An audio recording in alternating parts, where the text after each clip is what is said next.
আসসালামু আলাইকুম ভাই, ভালো আছেন?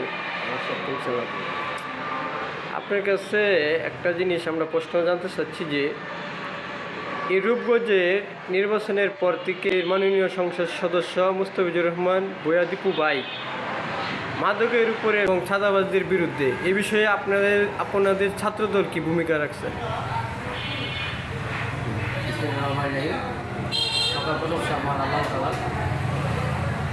আসলে মাদকের ব্যাপার নিয়ে যতই কম হয় বিগত দিনগুলোতে বেশিরভাগ সরকারের আমলে যেগুলো মাদকের একটা মাদকের একটা সম্রাট তৈরি হয়েছে, সেই সম্রাজ্য কিন্তু এক দেশের সম্ভব সেগুলো দীর্ঘদিন একটা পরিকল্পনা সমাজকে ধ্বংস করার জন্য, প্রজন্মকে ধ্বংস করার জন্য, ধ্বংস করার জন্য এটা করেছে সরকার। আমরা বিগত দিনগুলো দেখেছি তা কীভাবে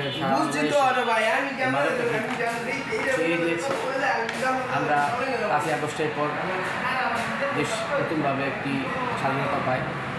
স্বাধীনতা আবির্ভাব থেকে আমরা বিএনপি নেতাকর্মীরা এবং সাধারণ ছাত্র জনতার গণতন্ত্রের মাধ্যমে দেশে একটি সুশৃঙ্খল পরিকল্পনা এবং সুশৃঙ্খল বাস্তবায়নের চিন্তা এবং মাদক এবং চাঁদাবাজ করতে দেশগুলোর পরিকল্পনা বাস্তবায়নের চেষ্টা করছি।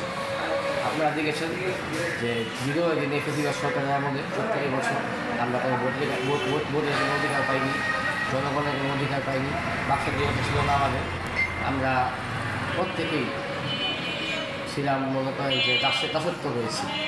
তো এটা সত্য আসলে কোনো কিছু স্থায়ী না, ক্ষমতা চিরদিন থাকবে এই বাস্তবতা। তার আবির্ভাব দেখেছেন 5ই আগস্ট। তো রূপগঞ্জে যে মাদকের স্পটগুলো ছিল বিগত দিনে এখনও অনেক জায়গায় চলমান আছে। তা আমাদের বর্তমান এমপি জনাব মুস্তাফিজুর রহমান ভূঁইয়া দীপু ভাই নারায়ণগঞ্জের রূপগঞ্জের এমপি, তিনি প্রত্যয় দিয়েছেন এবং আশা করে আমাদেরকে নির্দেশনা দিয়েছেন রূপগঞ্জ থেকে মাদক এবং চাঁদাবাজকে নির্মূল করা। আমরা সেই লক্ষ্যেই এখন পথ চলা শুরু করেছি।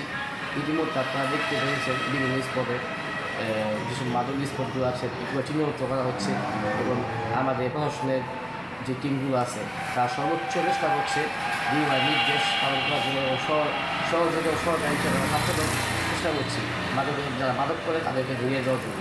এবং আর এই বিগত দিনে যে চাঁদাবাজগুলো ছিল কিন্তু আমরা হয়তো দেখেছেন যে ফ্যাক্টরি চাঁদাবাজি করতো, পাশাপাশি ধরেন যে গার্মেন্টস শ্রমিকরা বেতন পেয়ে তাদেরকে মারধর করে টাকা পয়সা নিয়ে যেত। এই সমস্যাগুলো ছিল, কিন্তু 5ই আগস্টের পর এবং 12 তারিখে 2 বছরের পর বিএনপি ক্ষমতা আসার পর এটা অনেকটাই কমে গেছে, ঠিক আছে। আর বিএনপি চেষ্টা করছে চাঁদাবাজ করতে দেশ করতে এবং চাঁদাবাজের বিরুদ্ধে তার আবার ডিউ টলারেন্স দিয়েছে।